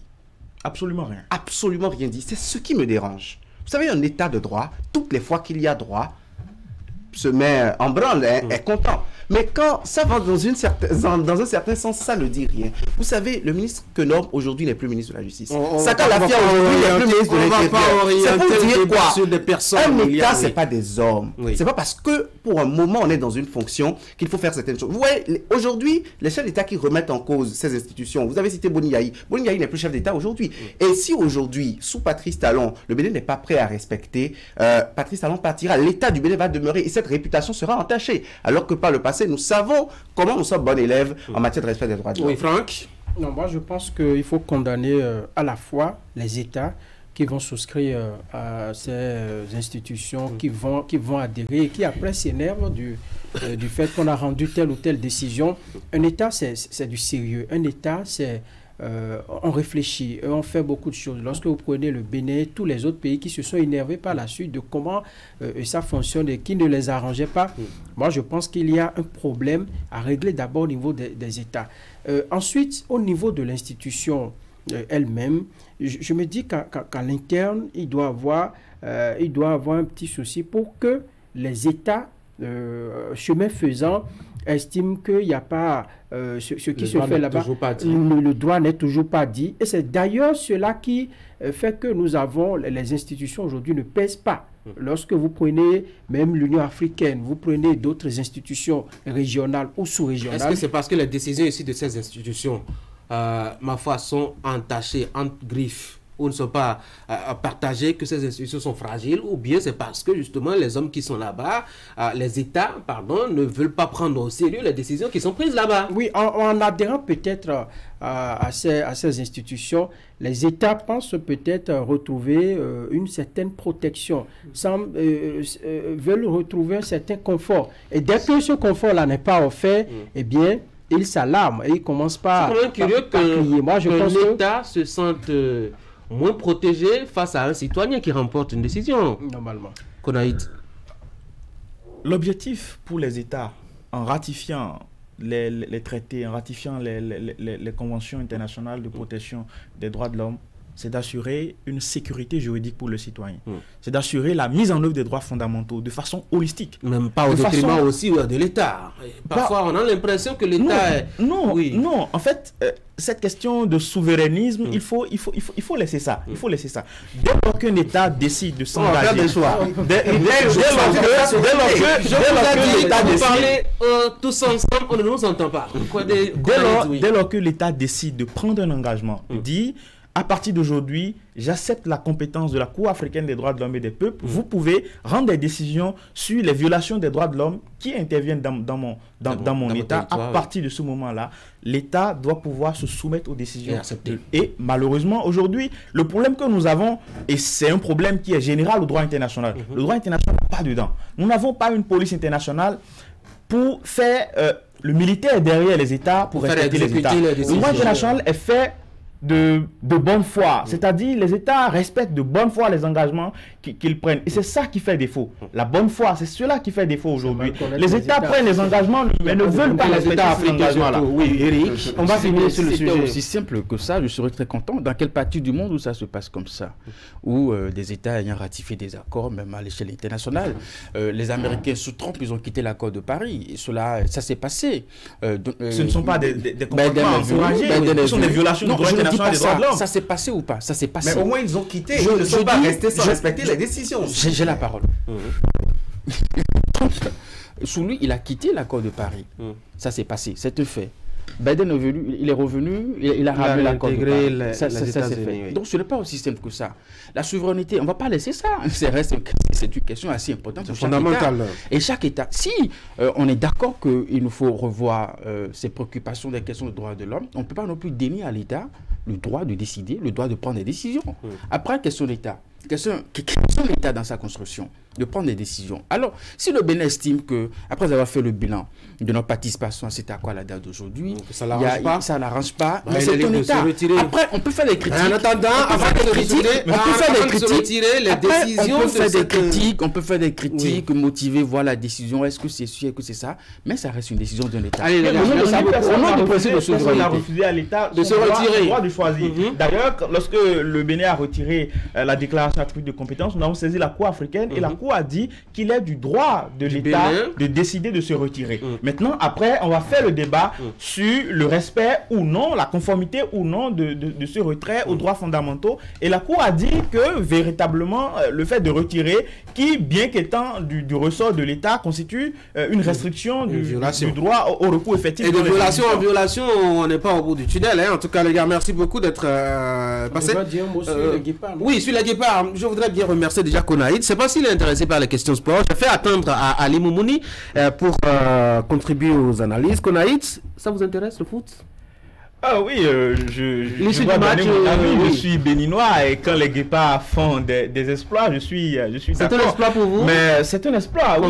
C'était pas gagné d'avance que le Bénin puisse arriver à ce stade-là devant les champions en titre sur notre continent. Mais ce qui me fait un peu peur, un peu mal, c'est l'issue. J'ai appris qu'il y a eu 2 morts. C'est confirmé. C'est vraiment déplorable. Comment est-ce que le système a été mis en place, le système de sécurisation, le système de suivi et tout, pour que on en arrive là, à la Cour constitutionnelle pour nous aider à passer le recours. Oui, mais je crois que vous avez gagné de grandes batailles et ma modeste personne ne pourrait pas m'engager justement sur ce chemin. Le maire aurait me fait d'interdire le match. Le maire aurait me fait par le match.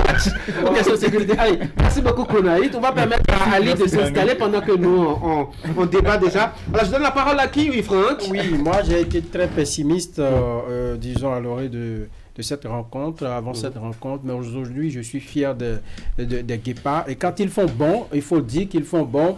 Et quand ça ne marche pas, que les gens souffrent, qu'on critique, qu'on dise que ça ne marche pas.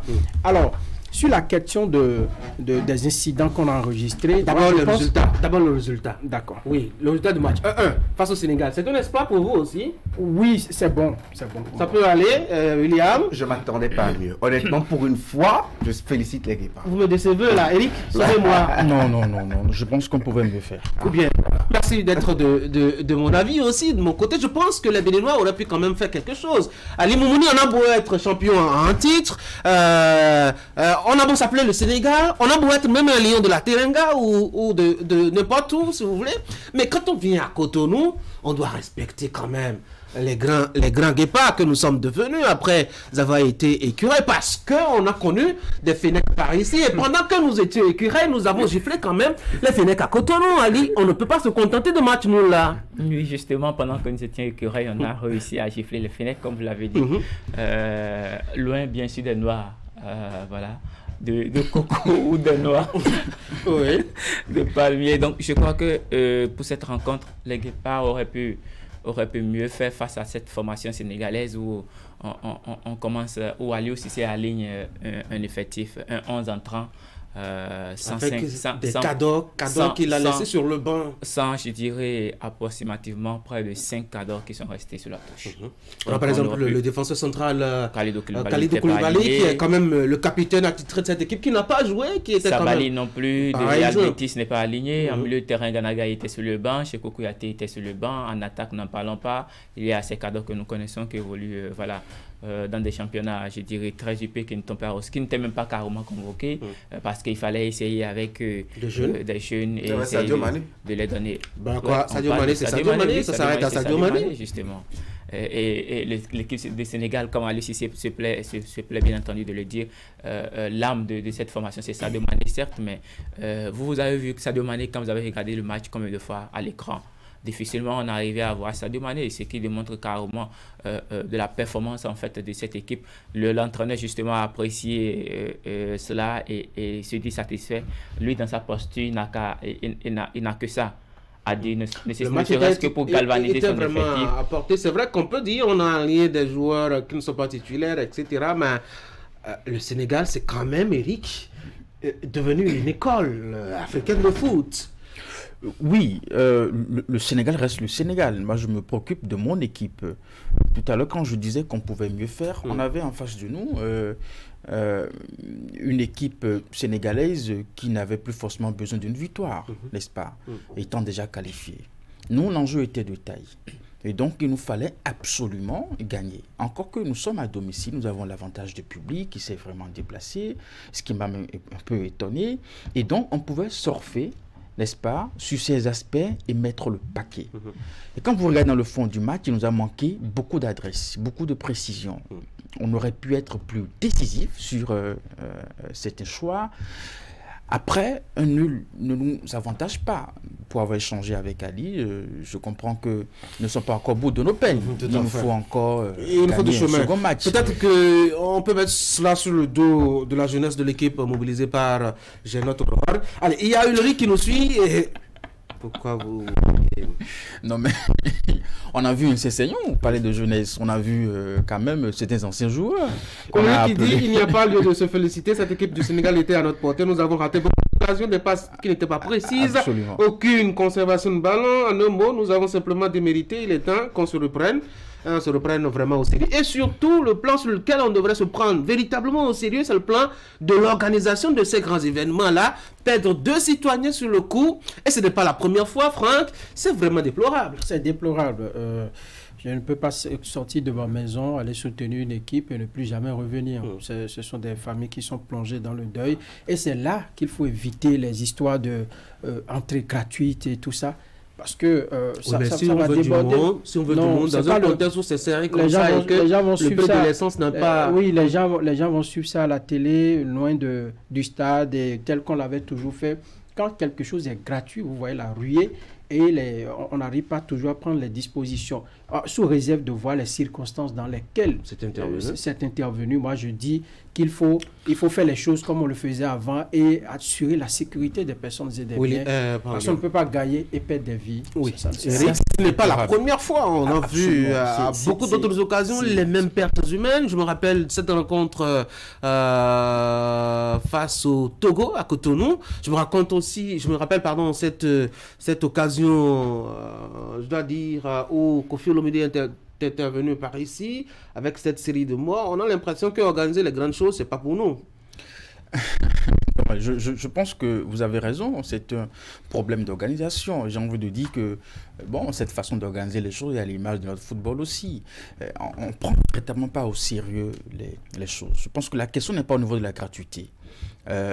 Moi, j'ai fait le tour autour de 19h et puis j'ai même pas remarqué la présence des forces de l'ordre de sécurité pour pouvoir orienter, rediriger les supporters de façon vraiment à montrer que c'est un événement, mais en même temps, c'est une préoccupation de sécurité.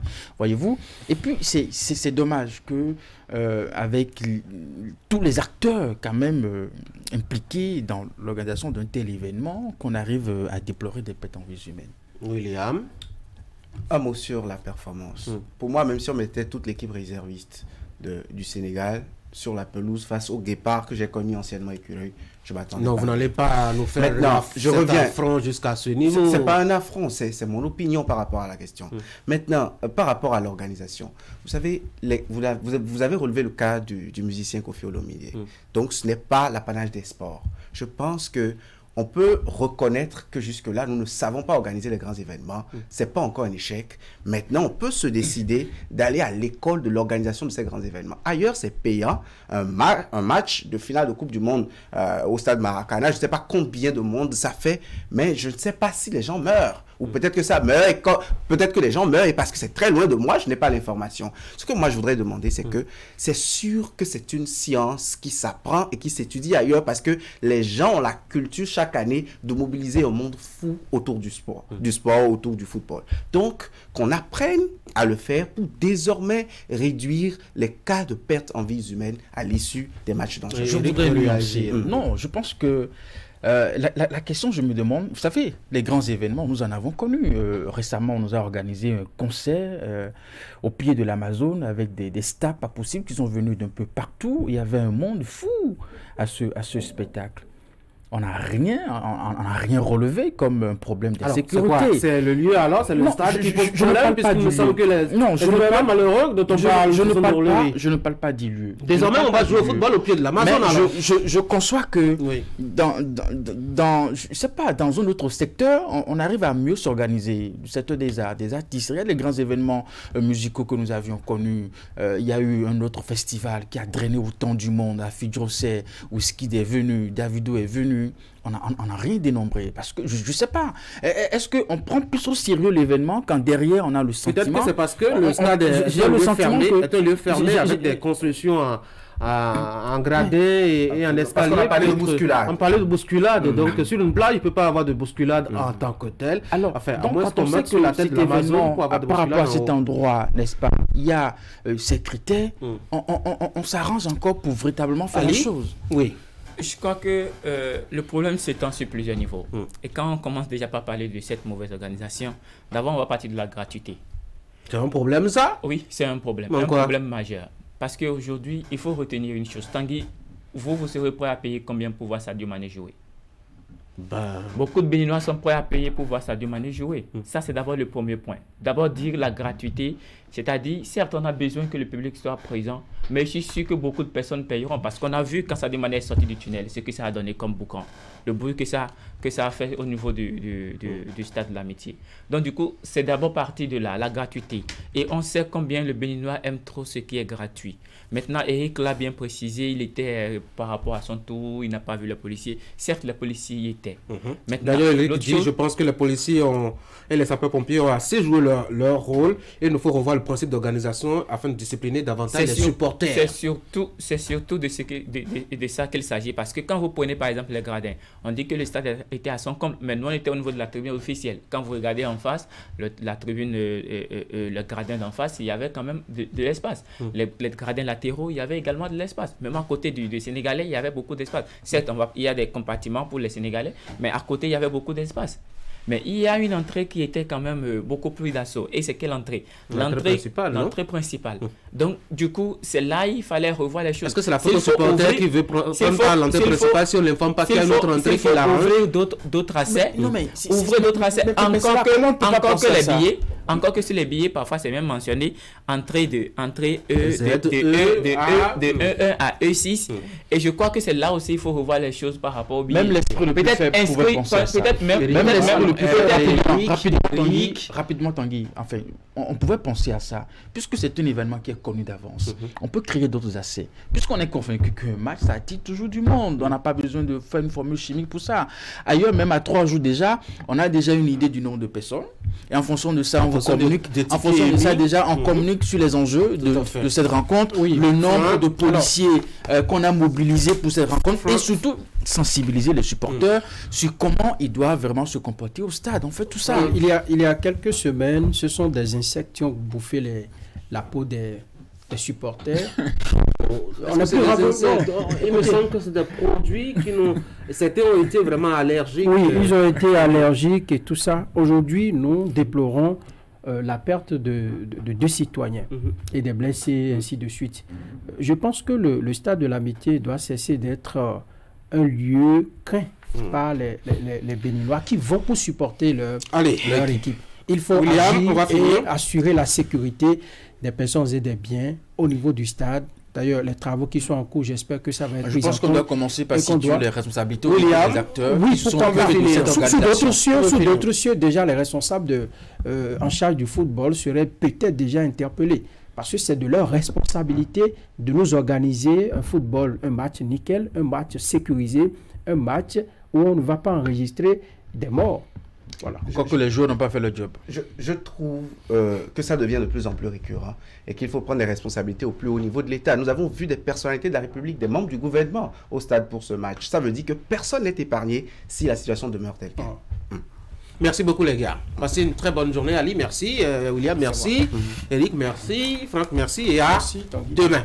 Mesdames et messieurs, vous allez suivre maintenant le résumé de l'actualité tel que relayé par la rédaction de Canal 3 Bénin ces 7 derniers jours au Bénin. Ce sera la chronique de Idriss Boukari et juste après la rue de presse d'Asiongo Kanye Asiongo. Moi, je reviens par ici pour vous dire au revoir et à demain.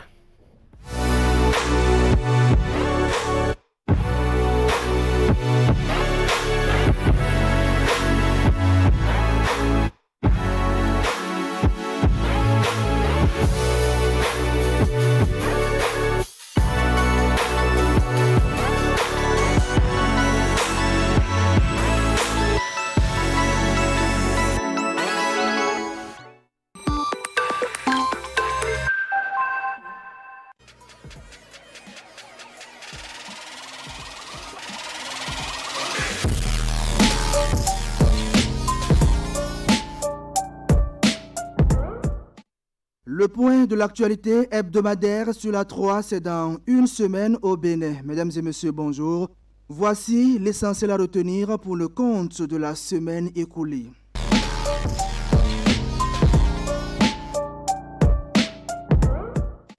La 20e édition de la Journée mondiale des donneurs de sang a été célébrée le mercredi 14 juin 2023. L'événement a une fois encore retenu l'attention du monde, notamment des acteurs de la chaîne de transfusion. Responsables, donneurs ainsi que les autorités à divers niveaux se sont donné rendez-vous dans la ville de Boycon pour les manifestations officielles. Le thème retenu pour cette édition est « Sans plasma, partageons la vie, donnons souvent ». Selon le préfet Firmin Couton, dans les départements du Zou et des Collines, la moyenne par jour est de 80 poches de produits sanguins pour 86 demandes contre 40 poches de sang collectées. Le nombre de receveurs de produits sanguins est donc supérieur au nombre de donneurs de sang. Le défi reste sans doute grand. Aussi, les populations sont-elles invitées à faire le geste utile, le geste qui sauve. Le slogan souligne le rôle que chaque personne peut jouer en faisant le don précieux de sang ou de plasma pour créer un stock sûr et durable au profit des patients qui en ont besoin.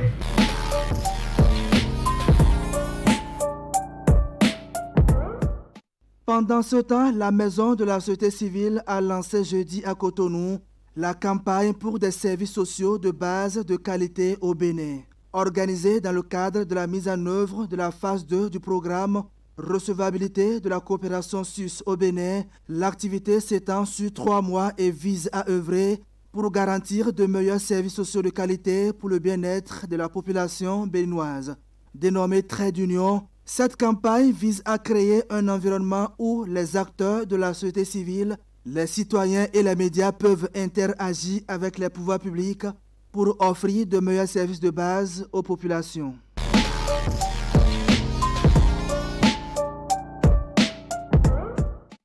La commission thématique assainissement, eau et infrastructure de l'Association nationale des communes du Bénin a tenu sa première session au titre de l'année 2023. Les assises se sont déroulées à Grand Popo sur les défis liés à l'accès à l'eau potable en milieu rural. Il s'agit également de la collaboration qui devrait exister entre les mairies et les fermiers régionaux recrutés par l'État béninois pour la prise en charge de ce secteur.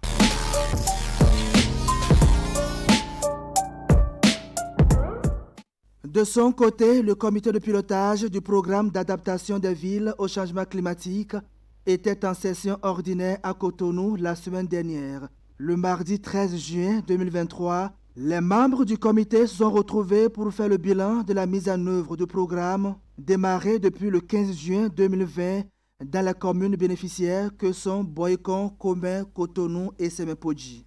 L'objectif de cette rencontre est de faire le point du niveau d'avancement du projet en vue d'explorer les perspectives au regard des défis qui restent à relever.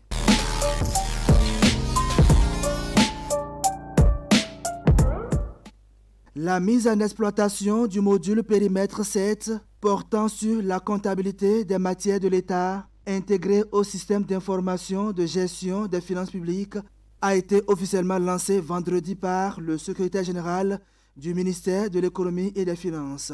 Il s'agit d'un outil destiné à la bonne gestion des finances publiques.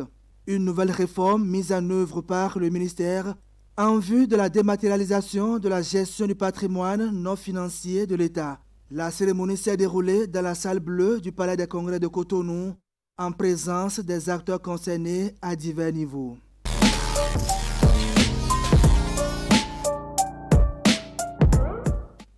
Ainsi se résument les faits ayant marqué la semaine écoulée. Merci de votre aimable attention. À lundi prochain pour un autre point de l'actualité hebdomadaire.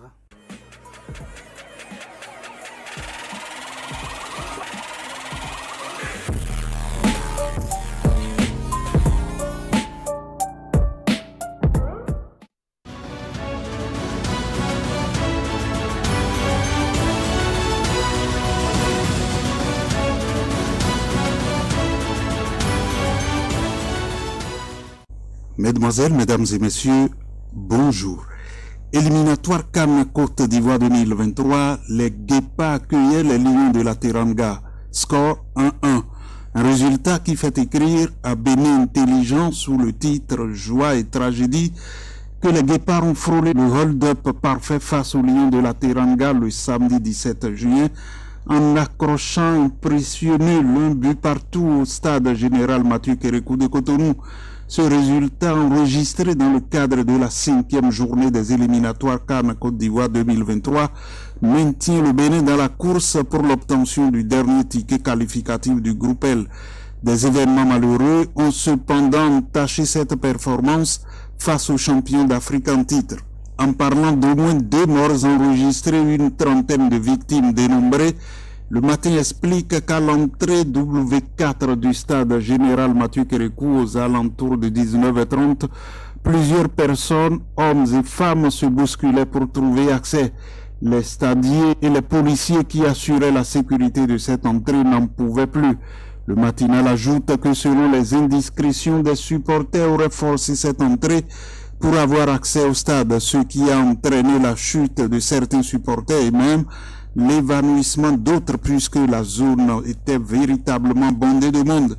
Malgré l'intervention des sapeurs-pompiers appuyés par la Croix-Rouge, le pire n'a pas pu être évité. Selon les premières informations, les secours sont venus conduire les blessés aux soins, mais 2 personnes ayant perdu connaissance n'ont pas survécu. Pour Fraternité, il n'y a pas d'autre solution que de situer les responsabilités pour qu'au grand jamais des morts ne soient enregistrés lors de l'organisation de grands événements. Dans tous les cas, il n'y a pas de faute orpheline et il serait inutile de se cacher derrière des postes au sein des institutions en charge du sport pour ne pas répondre de ces négligences, surtout qu'il y a mort d'homme. Enfin, espérons que cette fois-ci, poursuit le journal, espérons que cette fois-ci, les passionnés de football du samedi dernier qui ont perdu leur vie ne sont pas morts pour rien et que ce drame servira à corriger les légèretés des uns et des autres. Le confrère de la matinée est d'accord pour que des sanctions tombent. car ce qui s'est passé samedi est inadmissible et les sanctions doivent tomber. 2 morts, plusieurs blessés par bousculade aux entrées S1 et S2 et 2 personnes qui sont en soins intensifs. C'est inadmissible qu'il y ait des morts au stade en 2023. Le procureur de la République, près le tribunal de première instance de Cotonou, aurait dépêché des officiers de police judiciaire pour aller auditionner les victimes et les acteurs qui étaient au front pour comprendre ce qui s'est passé et situer les responsabilités. Le potentiel rapporte les condoléances du président de la Fédération béninoise de football, Mathurin de Chacus, et son comité exécutif aux familles éplorées. Sur le plan de la qualification, il faut noter comme le point de fraternité que le Mozambique gagne au Rwanda et complique la tâche au Guépard. Le match nul obtenu face au Sénégal ne fait pas dormir sur les lauriers. Il y a de bonnes sensations et des satisfactions, mais l'équipe devra aller jouer une finale à Maputo en septembre prochain. La qualification se jouera donc chez l'adversaire direct et une victoire est impérative pour les poulains de guerre Notre-Or. Le taux se resserre donc autour des Guépards, fait observer le journal. En attendant, 77 563 candidats répartis dans 136 centres de composition sur la ligne de départ pour le baccalauréat 2023 affiche le matin qui écrit que le lancement officiel des épreuves écrites aura lieu au collège Faucon dans la commune d'Abomey-Calavi, département de l'Atlantique. Ils sont au total 77 563 candidats contre 77 416 candidats en 2022 qui sont inscrits pour prendre part à l'examen du baccalauréat session unique de juin 2023. L'autre quotidien renseigne que le directeur de l'office du bac, le professeur Alphonse Da Silva, prend déjà toutes les dispositions nécessaires pour relever les défis de la bonne organisation et aussi faciliter un taux élevé de réussite des candidats à travers les aménagements opérés dans le déroulement de cet examen. Les candidats sont invités à suivre scrupuleusement les consignes et autres directives des responsables des centres afin que tout se déroule normalement. En matière d'appui financier, l'économiste du Bénin révèle que la Banque mondiale a approuvé le jeudi 15 juin 2023 un financement de 150 millions de dollars, soit 90 milliards de francs CFA de l'Association internationale de développement pour aider le Bénin à accroître l'efficacité dans la mobilisation des ressources nationales et des dépenses publiques. Ce financement permettra de mettre à l'échelle les résultats des réformes entreprises pour améliorer la gestion fiscale et les revenus domestiques, mais aussi moderniser le système statistique du pays. À en croire le matinal, le programme cible un accès plus inclusif à la déclaration électronique et une utilisation accrue de la gestion axée sur les performances dans l'administration douanière. Il vise également plus d'efficacité dans la gestion des dépenses et des marchés publics et soutient la mise en place d'un espace fiscal favorable au contrôle citoyen. Dans la suite, l'autre quotidien renseigne ce jour que nommé chef de file de l'opposition, quelques mois après les élections législatives du 8 janvier dernier, Éric Houndété, homme politique expérimenté, a bien une vision claire et précise sur la manière d'exercer cette mission ou cette responsabilité que la nation lui a confiée. Apparemment, il veut davantage utiliser l'arme du dialogue et de la négociation tout en restant arrimé aux principales revendications de l'opposition que celle de l'agitation et de confrontation permanente et inefficace. C'est un style qui tranche avec celui qu'une certaine partie de l'opinion et de la classe politique semble attendre de lui. Merci d'avoir été à l'écoute.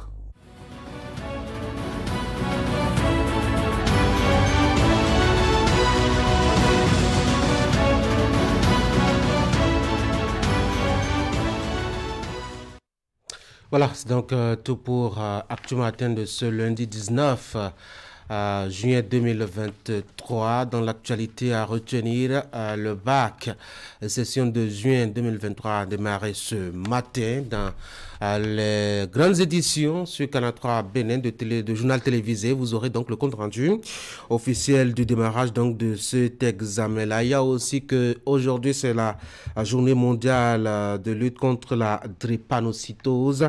Dans les colonnes de fraternité, vous avez Angèle Lapini-Aïe qui est présidente de Mufeld, qui s'est prononcé et qui a donné son avis. Il faut une prise de conscience de la société pour éviter de faire des enfants atteints de drépanocytose.